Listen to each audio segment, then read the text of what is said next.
Amudha's kitchen சேனலுக்கு subscribe பண்ணுங்க. என்னோட புது ரெசிபிஸ் எல்லாம் தெரிஞ்சுக்க மறக்காம பெல் பட்டனை பிரஸ் பண்ணுங்க.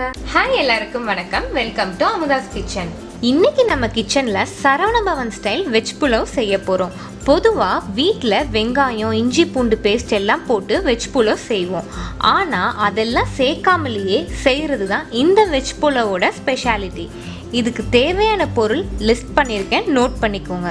இது எப்படி செய்யுதுன்னு பார்க்கலாம். இது குக்கரில் 1 டீஸ்பூன் இல்லை 2 டீஸ்பூன் நெய் போட்டுக்கோங்க.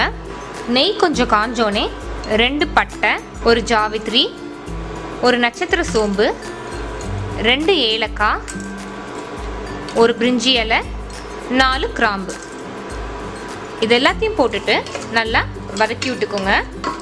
வெஜிடபிள் புலாவுக்கு எப்போவுமே இந்த ஸ்பைசஸ் தான் ரொம்ப முக்கியம். அது காரமாக நம்ம பிரியாணி மாதிரி இருக்காது. இந்த ஸ்பைசஸோட வாசனை தான் இந்த வெஜிடபிள் புலாவில் நல்லா தூக்கி கொடுக்கும்.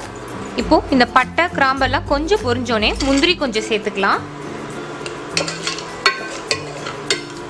முந்திரி இந்த மாதிரி பொரிஞ்சோடனே ஒரு பச்சை மிளகாய் சேர்த்துக்கிறேன். காரத்துக்கு ஏற்ற மாதிரி இந்த பச்சை மிளகாய் சேர்த்துக்கோங்க. இப்போ நம்ம காய்கறிலாம் சேர்த்துக்கலாம். 1 carrot, 10 beans, 1/2 cup cauliflower, 1/2 cup பச்சை பட்டாணி.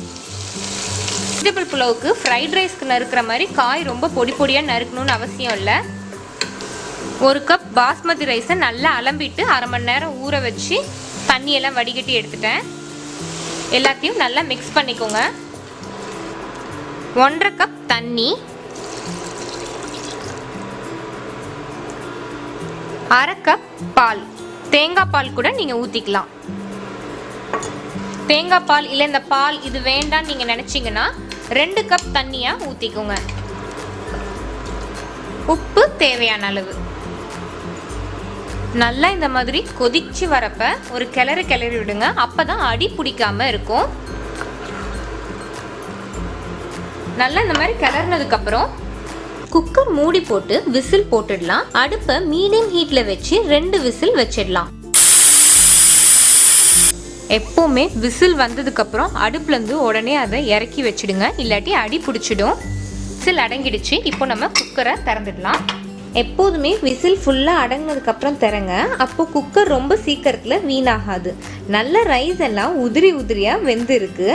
கிளறி விட்டுடாதீங்க, ரைஸ் உடஞ்சிடும். அதனால லைட்டாக கரண்டியை வச்சு அடியிலேருந்து எடுங்க. அப்போது வெஜிடபிள்ஸ் எல்லாம் அந்த மாதிரி எடுக்கிறப்ப கிளறாமலே ஈஸியாக வந்துடும். அவ்வளோதான், நம்மளோட வெஜிடபிள் புலாவ் ரெடி ஆயிடுச்சு. இந்த வீடியோ பிடிச்சிருந்தா லைக் பண்ணுங்க, ஷேர் பண்ணுங்க, மறக்காம அமுதாஸ் கிச்சன் சேனலுக்கு சப்ஸ்கிரைப் பண்ணுங்க.